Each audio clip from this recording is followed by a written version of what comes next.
ఒక జీవితంలో past, present, future 3 విషయాలున్నాయి. అయితే మన అంశంలో 2 పార్ట్స్ ఉన్నాయి. ఏం జరిగిందో చూస్తున్నాం, ఏం జరగబోతోందో చూడబోతున్నాం.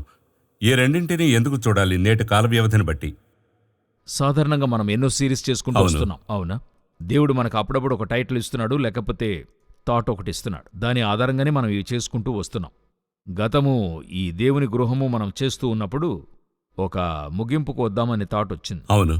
అప్పుడే దేవుడు ఈ ప్రవచన నెరవేర్పు ఇటువంటి అనేక కార్యాలను గురించి ఇప్పుడు ప్రెజెంట్ ఈ 2020-25 లోపల, ఈ మధ్యకాలం లోపల, ప్రత్యేకించి మీరు నేను ఫస్ట్ మీట్ అయిన తర్వాత చెప్తూ, అవును, ఆ 5 years లోపల చూస్తే అనేక ప్రొఫెసెస్ నెరవేరుతూ ఉన్నాయి. ముందు ఈ పరిచర్య ఆరంభంలో, ఆ కాలం నేను చెప్పేది 20 నుండి 22 సంవత్సరాలకు ముందు, ఎప్పుడైనా అప్పుడప్పుడు కొన్ని కార్యాలు పేపర్లోనూ న్యూస్లోనూ వస్తాయి. అది తీసుకుని కలెక్ట్ చేస్తాం. ఇప్పుడొచ్చి డైలీ వస్తూ ఉన్నాయి.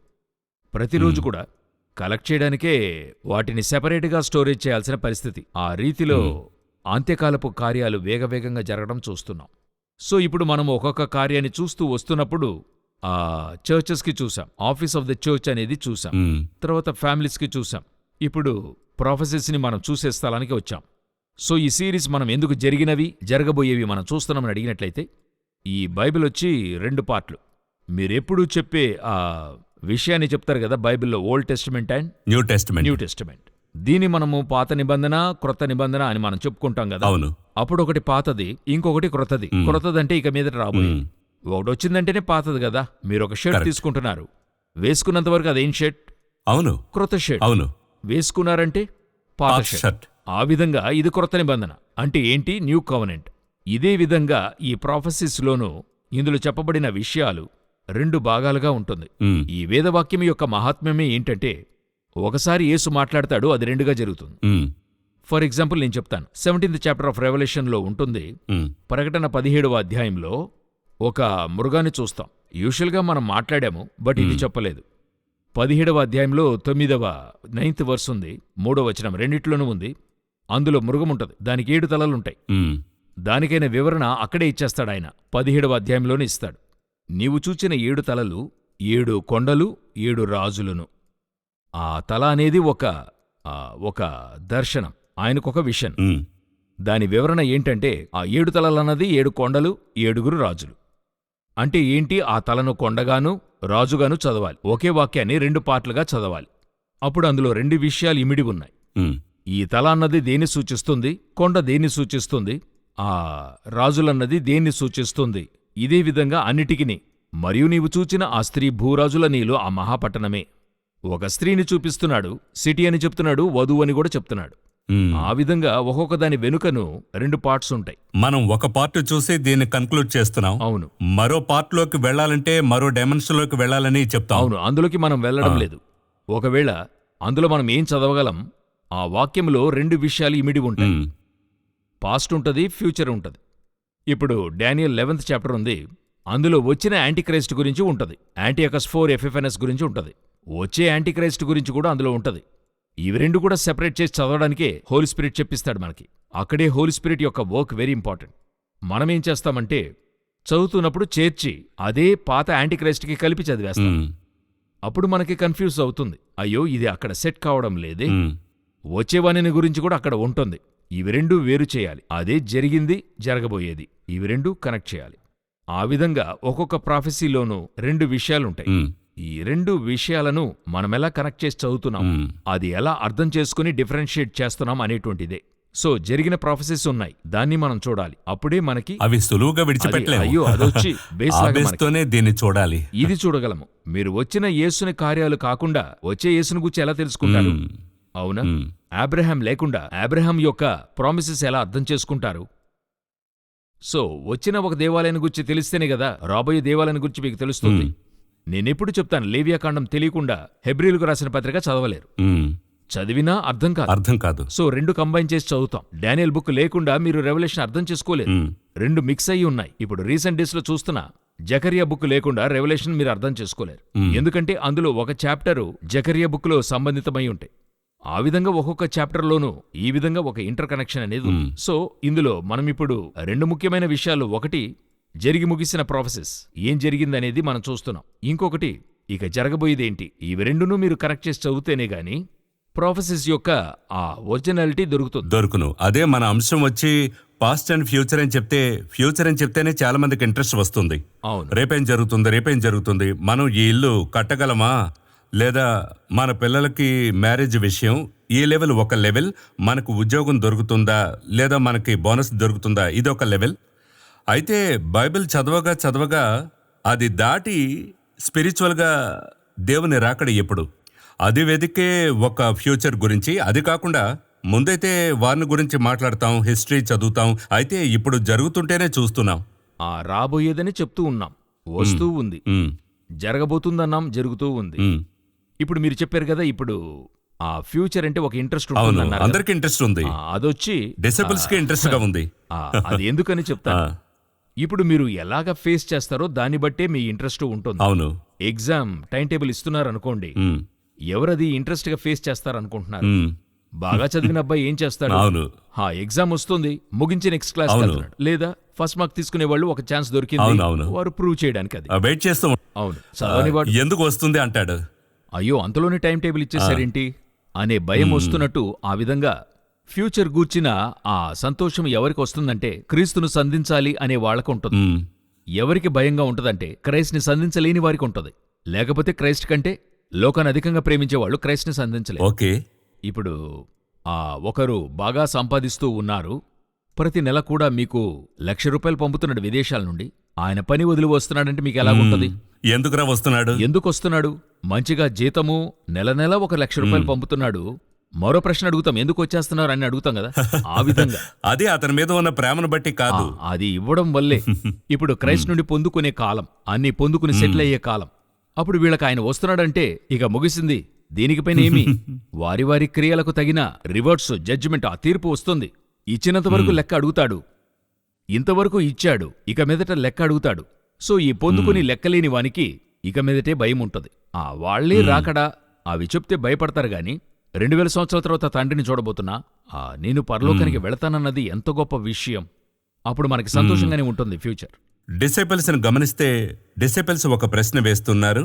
అది కాకుండా చాలా ముఖ్యమైంది. అదేమంటే మాథ్యూ ఒక లెక్కలు చూసేవాడు, హీజ్ ఆడిటర్ అని చెప్పచ్చు, లేదా ఒక ట్యాక్స్ కలెక్టర్ అని చెప్పచ్చు.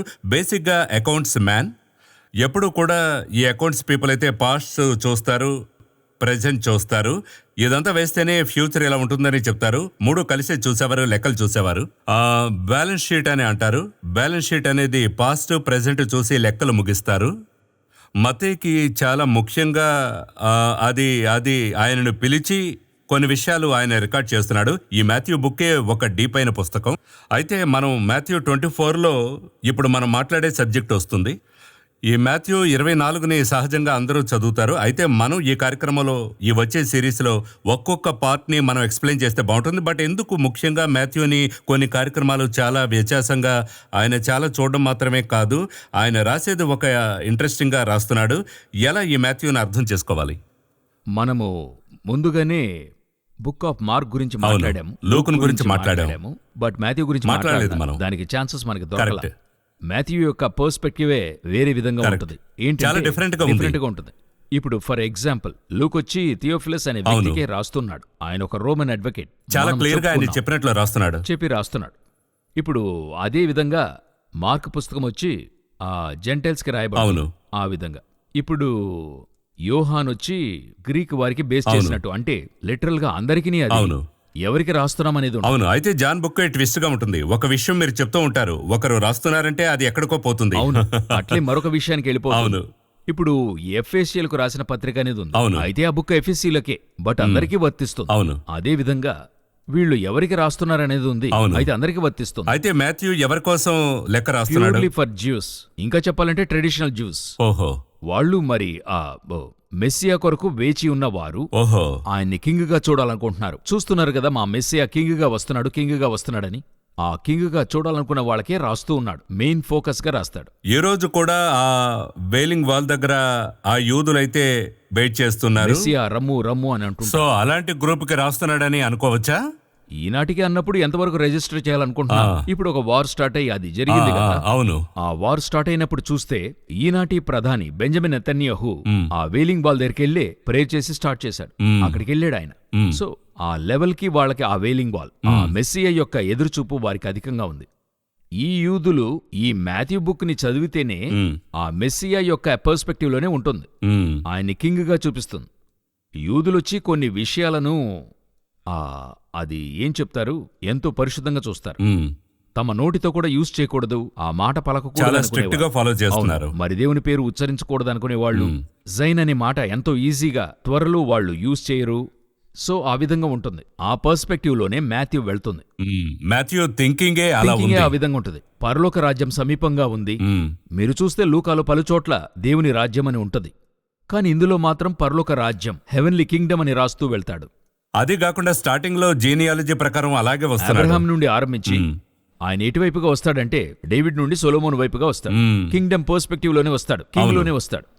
ఎవరు ఫస్ట్ కింగ్ అంటే డేవిడ్ నుండి లోనికి వస్తాడు. అది యూదా గోత్రాన్ని బేస్ చేసే వస్తాడు. అదే మీరు ఇక్కడికెళ్తే లూకాలోనికి వెళ్తే డేవిడ్ తర్వాత ఆ నాతాన్లోకి వెళ్తాడు, కింగ్డమ్ పర్స్పెక్టివ్ లోకి వెళ్దా. ఆ తర్వాత అది నేరుగా అట్లే వెళ్ళి ఆ మరియ యొక్క పర్స్పెక్టివ్ లో వస్తుంది. ఎందుకు నేను చెప్తున్నానంటే మాథ్యూ యొక్క ఫోకస్ మొత్తము కూడా జ్యూసు, కింగ్డమ్ అలాగుంటుంది. యూదా గోత్రాన్ని దేవుడు కింగ్డమ్ కి సెలెక్ట్ చేస్తున్నాడు. జోసెఫ్ యొక్క ట్రైబ్ వచ్చి ఆయన శ్రేష్ఠపుత్ర భాగానికి, ఆ యూదా గోత్రాన్ని వచ్చి కింగ్డమ్ కి దేవుడు సెలెక్ట్ చేస్తున్నాడు. అది చెప్తున్నాడు. అతని సంతతి వృద్ధి అయి ఉండటం వల్ల అతన్ని రాజ్యభారానికి, ఇతన్ని శ్రేష్ఠపుత్ర భాగానికి చెప్తాడు. సో మాథ్యూ పూర్తిగా వీళ్ళని ఫోకస్ చేసే రాస్తున్నాడు. అయితే నేను అడుగుతున్నాను ఒక విషయాన్ని. అది సరే, బైబిల్ అయితే ఇది యూదుల కోసం రాస్తున్నాడు మాథ్యూ. అయితే ఈ యూదుల కోసం రాసింది మనకు కూడా కామన్ గా ఉంచాడు బైబిల్లో. అప్పుడు దీన్ని చదివేవారు దేవుని పరిశుద్ధాత్మ ద్వారా యాంగిల్ చూస్తే యూదుల కోసం రాసినా మీరు కూడా చదవండి అని మనకు అర్థమయ్యేలా చెప్తున్నాడు. ఇప్పుడు మీరు ఎన్ని విధాలైన యాంగిల్స్ లో షార్ట్ పెట్టుకోవాలంటే యాంగిల్ ఎన్ని సైడ్స్ లో పెట్టగలరు? అవునవును, 4 సైడ్స్ పెట్టాలి, ఫ్రంట్ బ్యాక్ 2 సైడ్స్ లోను కదా. అవును. అదే విధంగా క్రైస్ట్ యొక్క 4 సైడ్లు, 4 గాస్పల్స్. ఒక దానిలో కింగ్ గా తెలుస్తాడు. యూదులకు మాత్రం కాదు, అందరికీ కింగ్ గా, ఓల్డ్కే, మనకే, అందరికీని. ఎందుకంటే ఇప్పుడు ఓల్డ్కి కింగ్ అని అడిగితే వెంటనే అయ్యో ఆ ఓల్డ్కి కింగ్ సాతాను కదా, ఎలా క్రైస్ట్ ని చెప్తున్నారని అడగవచ్చు. సాతాను ఉండేడు, ఇప్పుడు లేడు. ఆ రెవల్యూషన్ 1:5 ఉంది, నమ్మకమైన సాక్షియు, మృతులలో నుండి ఆది సంభూతుడుగా లేచిన వాడును, భూపతులకు అధిపతియునైన యేసుక్రీస్తు అని ఉంటది. సో వానిని జయించి ఈయనే వరల్డ్ వైడ్ కింగ్. అప్పుడు ఈ మాథ్యూ వచ్చి యూదులకు రాజుగా రాయబడింది, ఆయన అందరికీ రాజుగా మార్చబడ్డాడు. అయితే మనం చదవడం చాలా ముఖ్యం. అది అర్థం చేసుకోలేదంటే ఏదో ఒక పార్ట్ మిస్ అయినట్లే. ఇది నా యొక్క విషయం, అందరూ ఒప్పుకుంటారా అని తెలీదు. బట్ నేనేమనుకుంటున్నానంటే, నేనిది యూదా పారంపర్యంలో బ్యాక్గ్రౌండ్ లో చదవాలనుకోవడం లేదు. నాకు అందరికి నేను చెప్పడంలా, అది మీ యాంగిల్, నా యాంగిల్ అది. ఎందుకంటే ఇది టీచింగ్ గా యూదా పారంపర్యం నుండి చెప్పేవాళ్ళు ఉన్నారు, గుడ్, చదవనివ్వండి, మంచిది. ఎందుకు నేను చదవని ఇష్టపడలేదంటే, ఆ యూదా పారంపర్య బ్యాక్గ్రౌండ్ నుండి నేను చదవని ఆరంభించినప్పుడు నాకు దొరకాల్సిన పారంపర్యం నాకు దొరకడం లేదు ఇందులో. అక్కడికి పోతున్నా. అవును, నేను వాళ్ళని ఫాలో చేయని ఆరంభిస్తున్నా, జ్యూస్ యొక్క ట్రెడిషనల్ వెనకెళ్తున్నా. ఇలాగా వెళ్ళి అనేక మంది ఈ న్యూ టెస్టిమెంట్ చర్చ్ కి ఇందులో ఉంచిన రహస్యాలు పోగొట్టుకున్నవారు ఉన్నారు. ఇప్పుడు మీరు ఆరంభిస్తున్నప్పుడు చక్కగా ఆరంభిస్తున్నారు. ఇప్పుడు మీరు అశ్విన్ వచ్చి ఫ్రెండ్ గా చూడటానికి, అశ్విన్ ని మరి ఒక కంపెనీ యొక్క ఓనర్ గా చూడటానికి డిఫరెన్స్ ఉంది. అవును, అవునా? అవును. ఒక ఆర్గనైజేషన్ ని నడుపుతున్నారు. ఇప్పుడు వీళ్ళందరూ మిమ్మల్ని చూడటానికి ఒక బాస్ గా చూస్తున్నారనుకోండి, నేను యాజ్ ఎ ఫ్రెండ్ గా చూస్తున్నా. వారికి ఉండేటువంటి పర్స్పెక్టివ్ వ్యూ వేరే, నా వ్యూ వేరే. కరెక్ట్. అదే విధంగా నేను యూదా పారంపర్యంలో చూస్తున్నప్పుడు వడ్రంగి కుమారునిగానే చూస్తున్నారు, తెస్తున్నారు. ఆ తర్వాత యూదులకు రాజుగా తెస్తున్నారు. ఆ పారంపర్యంలో వెళ్తూ ఉండగా అక్కడ యూదుల యొక్క ఒక పార్టీ బయలుపడుతుంది, క్రైస్ట్. నేనేం చెప్తున్నా, నాకంటూ ఒక పార్ట్ లోనుంచుకున్నాడు. భూరాజులకు అధిపతి ఆయన. టోటల్ వ్యూ దొరుకుతుంది.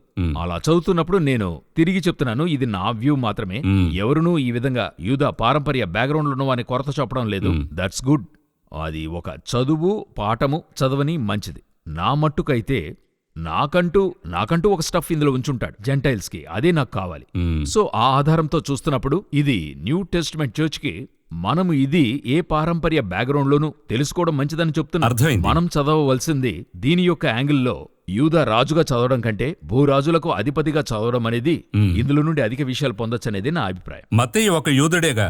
అవును. మత్తయి ఒక యూదుడు, ఆయన పనులకు సంబంధించిన వ్యక్తి, లెక్కలు చూసుకునే మనిషి. ఆయన రాస్తున్నాడంటే ఒక యూదుడు కోసమే రాస్తున్నట్టు. కానీ ఆసక్తికరమైన విషయం, మత్తయి, మార్కు, లూకా, బైబిల్లో మొదటి పుస్తకం మత్తయినే వస్తుంది.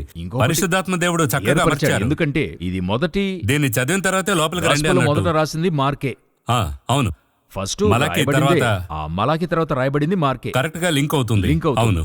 అయితే ఏర్పరిచేటప్పుడు మాథ్యూని పెడతాం. అవును, నా ఉద్దేశం ప్రకారం నేను అడుగుతున్నాను, దీన్ని చదివిన తర్వాతే లోపలికి రండి అన్నట్లుగా ఆ క్రమం ఉంది. ఇది మనం ఆర్డర్ అని కాదు, సాధారణంగా అడుగుతున్నాను. దీన్ని తెలుసుకోవాలని దేవుడు కోరుకుంటున్నారా? యాంగిల్ అని అడిగినట్లయితే ఇప్పుడు మనము బుక్ ఆఫ్ మార్క్ చదివేప్పుడు ఎలా చదివామంటే, మలాకిలో ఎక్కడ ముగిస్తున్నాడో ఆ కలం అన్నది మార్కులో ఆరంభమవుతుంది. కరెక్ట్ గా జాన్ ద బ్యాప్టిస్ట్ లో ముగిసి జాన్ ద బ్యాప్టిస్ట్ లో ఆరంభమై మార్కే ఫస్ట్ గాస్పెల్ రాశాడు. కరెక్ట్, ఆ యాంగిల్లో ఉంటుంది. అయితే మాథ్యూ యొక్క స్పిరిచువల్ యాంగిల్ ఏంటని అడిగినట్లయితే, ఓల్డ్ టెస్టిమెంట్ అన్నది ఒక కవనెంట్, నిబంధన. ఆ నిబంధన ఎక్కడ ముగింపు అవుతుందో అక్కడ క్రొత్త నిబంధన. ఇప్పుడు మనము యాక్చువల్ గా తీసుకున్న సబ్జెక్ట్ నుండి కొంచెం డివియేట్ అవుతూ ఉన్నాం. బట్ ఇది యూస్ఫుల్ గా ఉంటుంది. మనం ఒక స్టడీగానే చూస్తున్నాం కదా. అబ్రహాము కుమారుడగు దావీదు కుమారుడైన యేసుక్రీస్తు వంశావళి అలాగే ఉంది కదా. మాథ్యూ జీనియాలజీ అలాగే బిగిన్ అవుతుంది. ఎందుకు ఈ ముగ్గురినే మీరు గమనించాలి. ఎందుకు అబ్రహాం తర్వాత ఐసక్ రాలా, జాకబ్ రాలా, నేరుగా డేవిడ్ దగ్గరికి వెళ్లారు. మధ్యలో మోసస్ ఎవరు రాలేదు, స్ట్రైట్ గా డేవిడ్ తర్వాత ఎవరి దగ్గరికి వెళ్ళా, సొలొమోన్ దగ్గరికి వెళ్ళా, ఆ తర్వాత ఏలియా, ఎలీషా ఎవరి దగ్గరికి వెళ్ళా, నేరుగా క్రైస్ట్ కి. ఎందుకు ఈ ముగ్గురు మాత్రమని చూడాలి. ఎందుకంటే ఈ ముగ్గురు పేర్లోనే కవనెంట్ ఒకటి ఉంది. ఈ ముగ్గురు పైనే ఒక కవనెంట్ అనేది ఒక నిబంధన. ఎటువంటి నిబంధన అని అడిగితే మెల్కిసెదెకు క్రమము అని మనం చెప్తున్నాం కదా. పాత నిబంధనలో మెల్కిసెదెకును గురించి వీరిద్దరి ద్వారా తెలుసుకుంటాం. మాట్లాడతాడు. అబ్రహాంకి జెనసిస్ 14లో రొట్టె ద్రాక్షారసం ఇస్తున్నాడు. అవును. కీర్తనలు 110 సామ్స్ 110లో డేవిడ్ ఆయన గురించి మాట్లాడుతున్నాడు. ఆ ప్రీస్ట్హుడ్ గురించి మాట్లాడుతున్నాడు. మెల్కిసెదెకు క్రమం చొప్పున నీవు నిరంతరం యాజకుడవై ఉందో అంటున్నాడు. ఆయన వచ్చాడు అబ్రహాముని చూడటానికి. ఈయన ఆయన గురించి మాట్లాడుతున్నాడు. వీరిద్దరు సంధించిన ఒక వ్యక్తిగా క్రైస్ట్ని ఇక్కడ చూస్తున్నాం. ఆ క్రమమును చూడటం, ఈ 3 లింకులు, ఈ ఒక విషయము ఈ ముగ్గురి దగ్గర, ఎస్పెషలీ ఈ ముగ్గురి దగ్గర ఒక విషయం మాత్రం లింక్ అవుతుంది. మిగతా ఎవరితోనూ లింక్ అది మెల్కిసెదెక్. సో ఈ కవనెంట్ ఎందుకు పాత నిబంధన ఆరంభించబడింది. ఆ తర్వాత క్రమక్రమేణా డీవిట్ అయి ధర్మశాస్త్రం వచ్చి ఇంకెన్నో సమస్యలై తిరిగి అబ్రహాము దగ్గర ఆరంభమైన కవనెంట్ తిరిగి న్యూ టెస్ట్మెంట్లో ఆరంభం కావాలి, రెన్యూ కావాలి. ఆ కాన్సెప్ట్నే ఇక్కడ తెస్తున్నాడు. ఇదే మాథ్యూ యొక్క ఆరంభం యొక్క స్పెషాలిటీ. ఎందుకు మాథ్యూని ముందు పెట్టారు? మీరు లెటర్ అనేది చూసినప్పుడు, ఆ లెటర్ రాసినప్పుడు సబ్జెక్ట్ అనేది పెడుతుంటారు, క్రిస్పీగా ఉంటుంది. ఎందుకు ఆ సబ్జెక్ట్ ని అక్కడ వేస్తున్నాం? ఇదే పాయింట్. ఈ లెటర్ దేని బేస్ చేసి రాయబడింది అనేది తన మైండ్ సెట్ కి ఇస్తున్నాం. Mind set. మేము ఒక విషయంగా మీ దగ్గర అర్జీ పెట్టుకుంటున్నాం, ఒక పర్మిషన్ కావాలని సబ్జెక్ట్ లో పెడితే చదువుకునే వాళ్ళు ఏం చేస్తారు? అదే బేస్ చేసుకొని చదువుతారు కదా. అదేవిధంగా క్రొత్త నిబంధన యొక్క ఫస్ట్ వర్స్ అదే. న్యూ టెస్టిమెంట్ యొక్క ఫస్ట్ వర్స్ అబ్రహాము కుమారుడగు దావీదు కుమారుడైన యేసుక్రీస్తు వంశావళి. ఆ తర్వాత అబ్రహాము ఇస్సాకును కనేను, ఇస్సాకు యాకోబును కనేను, అన్నీ వస్తాయి. అవన్నీ తర్వాత వస్తాయి. కానీ సబ్జెక్ట్ ఇదే ఫస్ట్ లైన్ గా అక్కడ వేయడం జరిగింది.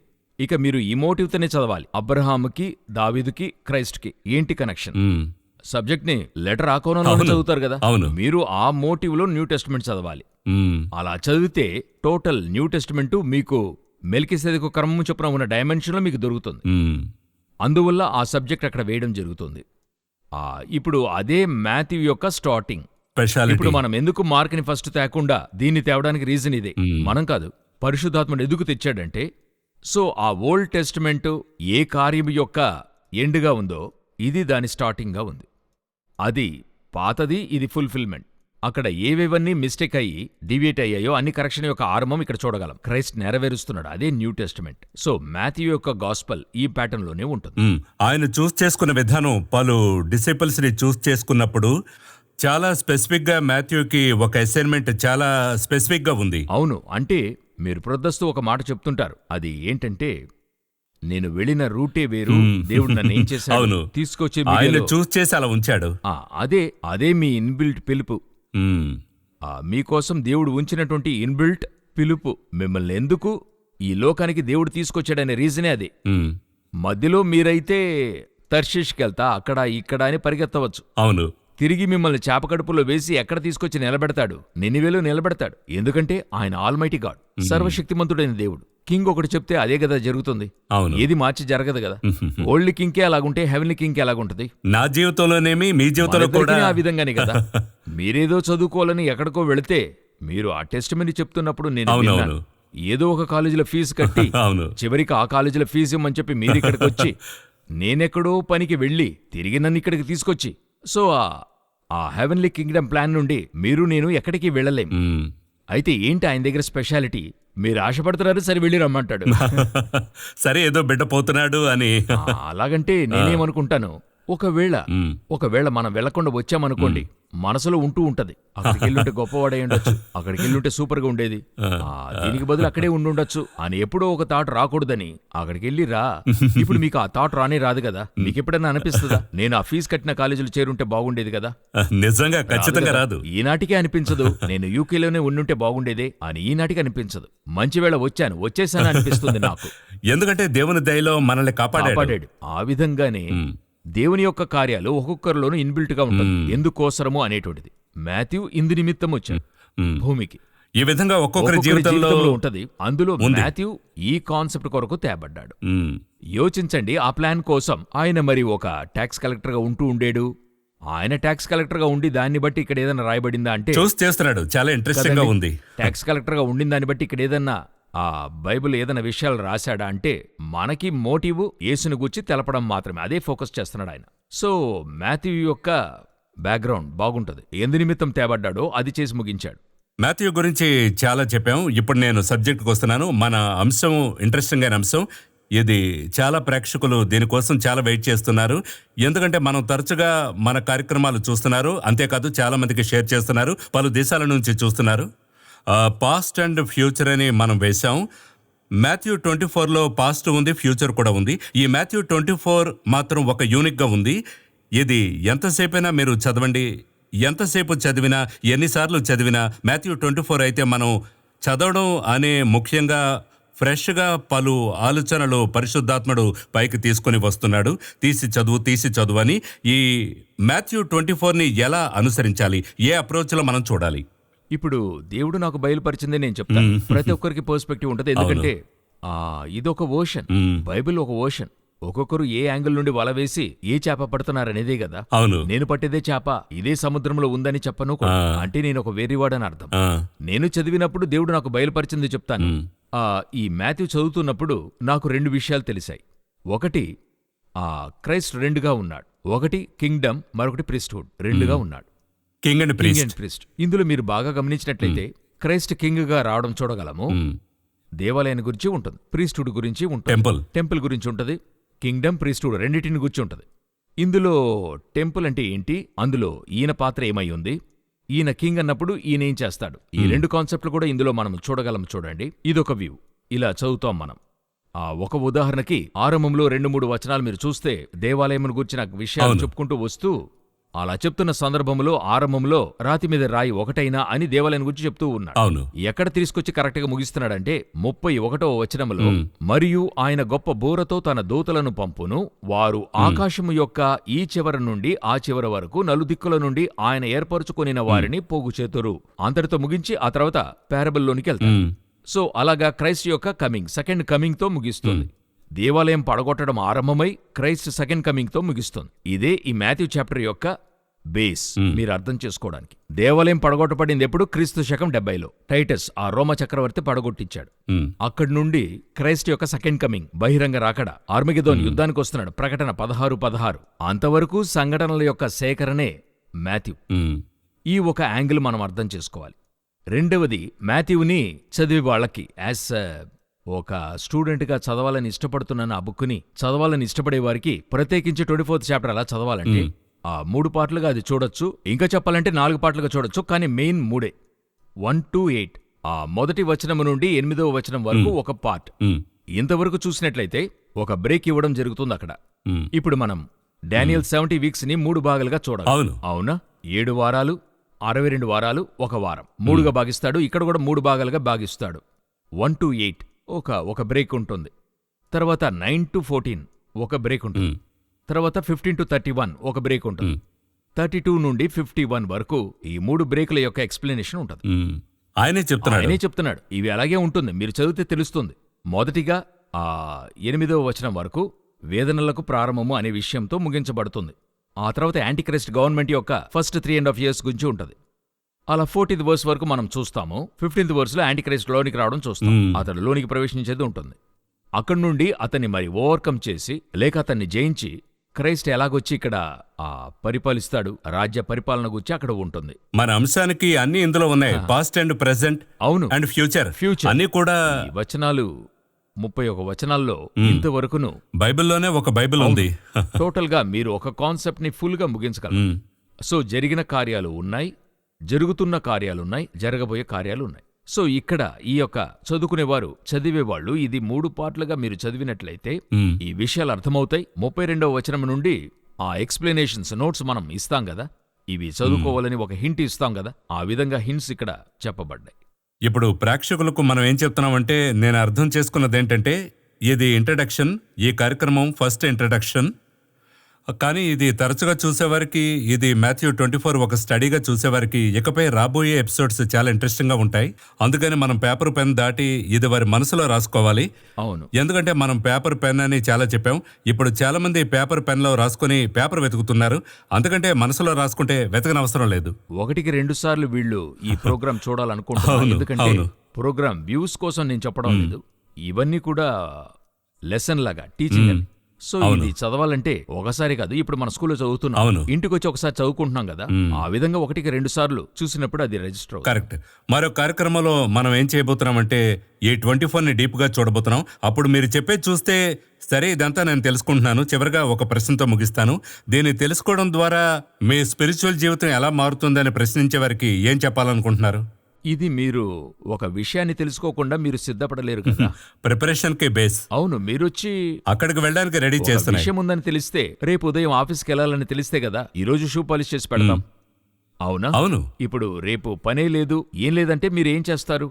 బాగా నిద్రపోతానంటారు, అదే కదా చేస్తారు. అవును. రేపు లేపద్దు, ఒక పని లేదు, నేను నిద్రపోతా, అంతే కదా. 6:30కి 7 గంటలకి మనకి షూట్ ఉందంటే మనం ఏం చేస్తాము? ఒక ప్లానింగ్. అప్పుడు ఈ షూట్ ఉందనేది మనల్ని ప్రిపేర్ చేయనిస్తుంది కదా. రేపేం మాట్లాడాలి ఏంటని యోచిస్తాం కదా. ఆ విధంగానే రాబోయే కార్యాలు ఏంటని తెలిస్తే గాని ఈ రోజు ప్రిపరేషన్ చేయగలం. రేపు ఏమీ లేదు, ఒక 0 ఆ చోట బ్లాంక్ గా ఉందంటే మీరు ప్రిపరేషన్కే రారు. సో అందువల్ల క్రైస్ట్ సంభవించే కార్యాలు మీకు తెలియజేస్తానని చెప్పి మనకు ఆ ప్రిపరేషన్ కోసం ఇచ్చి వెళ్ళాడు దేవుడు. ముగింపులో మనం సిద్ధపడి ఉండగలము, ఆయనను కలుసుకోవడానికి సిద్ధపడగలము. అదే ప్రిపరేషన్కి చాలా రెడీ చేయడం ఒకవైపు, మనం చాలా మందికి షేర్ చేసి వారి ఇతరుల్ని లేపి రెడీ చేయడం మరో ప్రముఖ అంశం. ఒక పార్ట్ ఉంది, ఒక కమిట్మెంట్ ఉంది. చాలా సంతోషం బ్రదర్ జగన్. మరో కార్యక్రమంలో ఈ సిరీస్ ఇది బేస్ ఈ రోజుకి. మరో కార్యక్రమంలో చాప్టర్ 24ని ఆర్డర్గా చూడబోతున్నాం. ఇందులో ఏది మిస్ చేయకుండా మనం డీటెయిల్డ్గా పోబోతున్నాం. వారు రెడీగా ఉన్నారో లేదో, నేను రెడీగా ఉన్నాను. మళ్ళీ మాట్లాడుకుందాం. మీరు ఈ కార్యక్రమానికి వచ్చినందుకు సంతోషం. వందనాలు.